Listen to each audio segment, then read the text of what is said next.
News Talk 730, KYYA. On our phone lines this morning, Senator John Tester. Good morning, sir. How are we doing this morning? I'm well, Scott. Thank you. I hope you're doing well, too. I had to press the right buttons this morning. It's like I haven't had my dosage of coffee yet this morning, so my brain is not thinking very fast today. Well, you've got to get that caffeine to get the blood flowing, There you go. I'm going to play a clip for you this morning. Ladies and gentlemen, we may be approaching a fateful hour. All night long, bulletins have been pouring in from Berlin claiming that D-Day is here, claiming that the invasion of Western Europe has begun. 75th anniversary of D-Day tomorrow. Talk a little bit about that and what that means to you, sir. Well, I was there for the 70th anniversary 5 years ago, and I will tell you, if you haven't been there and you have an ability to get there, it is an amazing experience. To be able to see the bomb divots that are still there and significant. I mean, you'd think they'd filled in after 70 years, but they hadn't. To see that the work that the Germans had done on top of that embankment to keep out the American troops, quite frankly.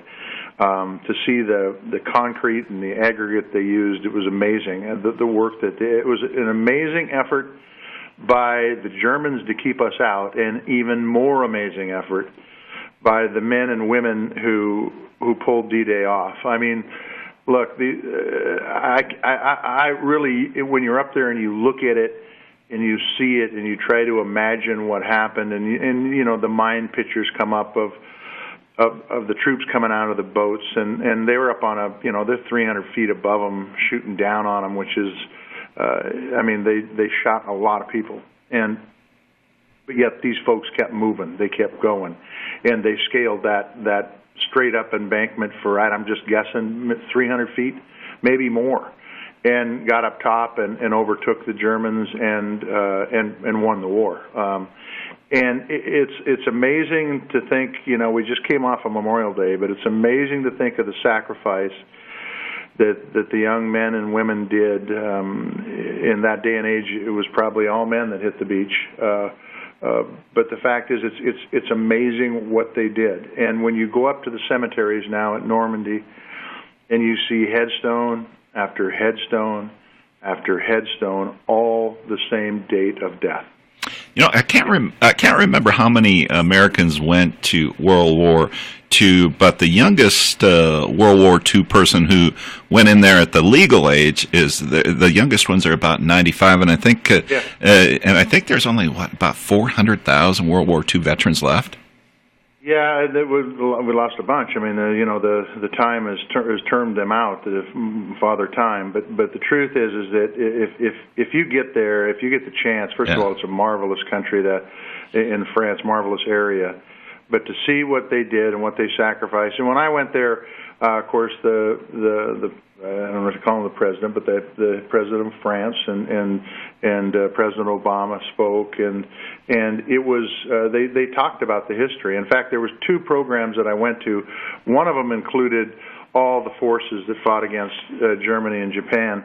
The other one, which was actually more impressive, just included the French president and President Obama. And to listen to them talk about the history of what happened and the fact that so many people sacrificed so much to free Europe and to push Germany in their efforts to make a superior race back is it's just amazing. And I would just say that if it doesn't bring a tear to your eye, then I don't know, because it certainly did to me. I mean, it was breathtaking. It got you right to your core. And by the way, this happens all the time in this world. We've got folks in Afghanistan right now that are doing the same sort of heroic actions. We just honored a man for falling on a grenade, saving his buddies in Montana. So the bottom line is that the sacrifice and the determination of the American people, in this case through the military, was words can't explain it. I'll just tell you, words can't explain it. But I would recommend, and look, it costs a lot of money to get over there it's hard to do, and I get it. But man, if you could get the change to get over there, your listeners, it's an incredible experience. And like I said, it's not only looking and seeing what they accomplished under incredibly difficult odds, but it's looking at the sacrifice and the hundreds and hundreds and hundreds, thousands, in fact, tombstones there at the cemeteries in Normandy. A couple of weeks ago, I talked with Brian Douglas. He's one of the pilots of Miss Montana. Have you seen that plane? I saw news reports on it, yeah. Right, there was flying from Montana over to Normandy, yeah. Oh, it is so cool. I don't know if I could handle riding a TC-3 from Missoula, Montana, all the way over there. It would not be the most easiest flight, I think. Yeah, I don't think it's like flying an airliner for sure. No. It's probably a little bouncing around and flying around, but boy, what an experience, in that old plane. Yeah. Go up to CBS News, go back to Sunday morning, and they did a series on Miss Montana, so it's kind of cool to watch that. That is good. No, It's good. Yeah. Yep, it's good. It shows, Montana. I've said this many times, that we have the second highest per capita veterans, and we sign up for the military as Montanans at higher numbers than just about any other state in the Union. And so to have our presence over there through Miss Montana, I think is very, very nice. Well, it seems like both sides of the aisle are in agreement on these tariffs that President Trump is thinking about putting on Mexico. And even Chuck Grassley, of course, who owns some farms there in Iowa, is against this. Let's talk about this. Well, I would just say this. Okay, so we stepped out of TPP, and for full disclosure, I wanted TPP to be the best it could be, and so I was challenging on TPP too, but you don't pull out. TPP was a trade agreement on the Pacific Rim that included everybody but China, and when we pulled out, it just empowered China. That's a big mistake. NAFTA was pulled back. Does NAFTA need to be modernized? Of course. I mean, it's been in effect for 30 years, so that's fine. So we've got the USMCA, which is a modification on NAFTA, and Canada and Mexico, number one, number two trading partners. So USMCA is setting out there. We're supposed to ratify it in the next month or so. And then President Trump puts these tariffs on Mexico. I don't know how Mexico would see it. I know if the same thing happened in the United States, we would go, look, we had a deal. You don't even have the deal ratified on your end, and now you're breaking the deal on our end. So it's a problem from a visual standpoint, number one, and a credibility standpoint. But number two, we need those markets. From an agricultural standpoint, whether you're Grassley or whether you're Tester, or any other farmer, by the way, or rancher out there, we need those foreign markets. We have to have those foreign markets, or what we will see is what we're seeing right now. Farm gate prices at a price that isn't much better in actual dollars than it was in 1978 when I took over the farm. In fact, I will tell you, there's something I remember this, and I don't know why, but wheat was $3.50 a bushel in May of 1978 for ordinary hard red winter. About a month ago, I called up the elevator to see what ordinary hard red winter was in May of 2019. It was $4.14. Wow. Take a look at what the change in the price of a pickup was between 1978 and 2019, or a combine, or a tractor, or the price of gasoline, or food, anything. And there's no way that folks in agriculture can make it without the subsidies at prices like that. And so it's just not the right way to run the ship. So you're right. I think there is bipartisan support to try to get some predictability into our foreign markets so that we can reestablish a lot of those markets that we've lost to other countries. Well, I talked last week to the interim director of VA in Montana. Of course, Mission Act goes live tomorrow. Let's talk a little bit about that. This has been about a year's process. Yes, it has. We passed it a year ago. We gave the VA a year to implement it. I get asked back here all the time what I think is going to happen, and I hope it goes off swimmingly. I'm sure there will be a hiccup or two, but in the end, it's got to work for our veterans. We have given the VA what it needs to be successful, and look, a couple weeks ago, I met with a number of the veteran service organizations, American Legion, VFW, Iraq, Afghanistan vets, some others, and they expressed some concerns about the VA not getting the information out. I think the VA stepped up after that meeting, because I relayed all that information to them, and I think that they stepped up and they tried to do a better job. The proof is going to be in the pudding. I'm hopefully going to get out of here this afternoon, and I'm going to be in Fort Harrison tomorrow with the head of the Veterans Health Administration, a guy named Dr. Richard Stone, who you may have talked to, Scott. Yeah. And then the guy, the IT guy, the information technology guy, a guy named James Gaffer, and they're going to be in Helena on the rolling out of this Mission Act. And for the listeners out there, I mean, just to refresh your memory, this act was passed bipartisan with some difficulty. In fact, there's a number of folks back here that didn't think we could get it out of committee. What it does is it helps build capacity within the VA. That has to happen. And then for those folks out there that can't get the service in the VA that they want, they can go to the private sector. So there's all sorts of things that have to be done in that regard, including making agreements up with folks like Billings Clinic, the biggest healthcare provider in Montana. And I'm not sure they've got that done even yet.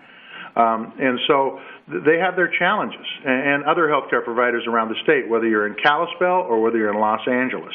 The fact is that all these healthcare providers have to be signed up so that when a veteran walks in, they know that they can take care of this veteran and they will get reimbursed by the VA. So it's going to be interesting. I think it's the biggest change in VA healthcare in a generation. There's no ifs, ands, or buts about that. I think I'm going to continue to hold the VA accountable. I'm sure there are going to be complaints brought forward, and I will be passing them on with vigor. And I also think that there's going to be a lot of successes with this program. So I look forward to it. As I told a reporter yesterday, the VA needs a win here. They've gotten some tough press, some bad press, and if they can get this thing implemented, and they've had a year to do it, so there shouldn't be a lot of excuses. It's a lot different when the Choice Act was put in one day and we expected to have them up and running in a few weeks. This, they've had a year to do it, and hopefully it'll come off as well. Look, the folks out there that are working are good. This Dr. Stone is a good man. And he's head of Veterans Health. James Gaffer, their IT guy, is sharp as a tack. He's a good guy. But the proof will be in how the results are. As I told some folks, I'm probably going to know something in a couple of weeks, and I'm probably going to know a lot in a month or two. So we'll see how it goes. In our studios, we have Yellowstone County Commissioner Dennis Pittman. Of course, he's on the board for the USS Billings. Big christening coming up in Florida, August 3rd. Of course, your wife, Charla, is the sponsor of the ship. Let's talk a little bit about this and what it all means to the city of Billings. Good morning, Senator. How you doing? Good. No, things are going really great here in Billings. We're actively fundraising so we can do honorable commissioning in August, and we're looking forward to moving forward with this process and seeing you and your wife and Senator Daines and Representative Gianforte and a whole slew of dignitaries down in Key West. So, so is your wife ready for this? When I don't know what they do. They pound this bottle or whatever over the ship. I can't remember. Christening, I think they call it. Yeah. And I went back to the interview that I did with her about 2 years ago when the crew of the USS Billings were in the control room, and she said she broke the wooden. It was kind of like a practice bat or whatever it was. Yeah, she swings a pretty mean stick. They have a bottle that's made out of wood for practice. Yeah. And the way she explained it to me is before the christening, they have they've got this chunk of iron that you hit the wooden bottle against to try to get an idea on what to expect. So she swung the old bottle bat and broke it. So that's pretty good. That's why you walk 5 steps behind her all the time, huh? That's why when she says jump, I say how high. Yeah. A lot of farmers, ranchers, especially in other parts of the United States, are having a hard time getting into their fields. You got all your stuff all taken care of? Yeah, everything. I wanted to put in about 100 acres of safflower, which is an oil seed that they make a real high-quality cooking oil out of, but it's just gotten too late. And I called the guy up that I was raising it for, and I said, I'm just, it should have been in a month ago, or actually earlier than that. And so it's just too big of a risk, so I'm not going to put it in. But other than that, my spring grain looks as good as it possibly can be with all the rain we got and the sunshine. It's pretty darn nice. Well, thank you for coming on this morning. Yeah, well, it's always good to talk to you, Scott. Thank you, and we do look forward to the Mission Act rolling out, and we look forward to August 3rd. This is quite an honor for the city of Billings and for the state of Montana, and this commissioning is going to be a big deal down there. So we appreciate all the work the commissioners and the people on the committee have done, doing right by the Navy and by the city of Billings and the state of Montana. So thank you. U.S. Senator John Tester this morning on News Talk 730 KYYA.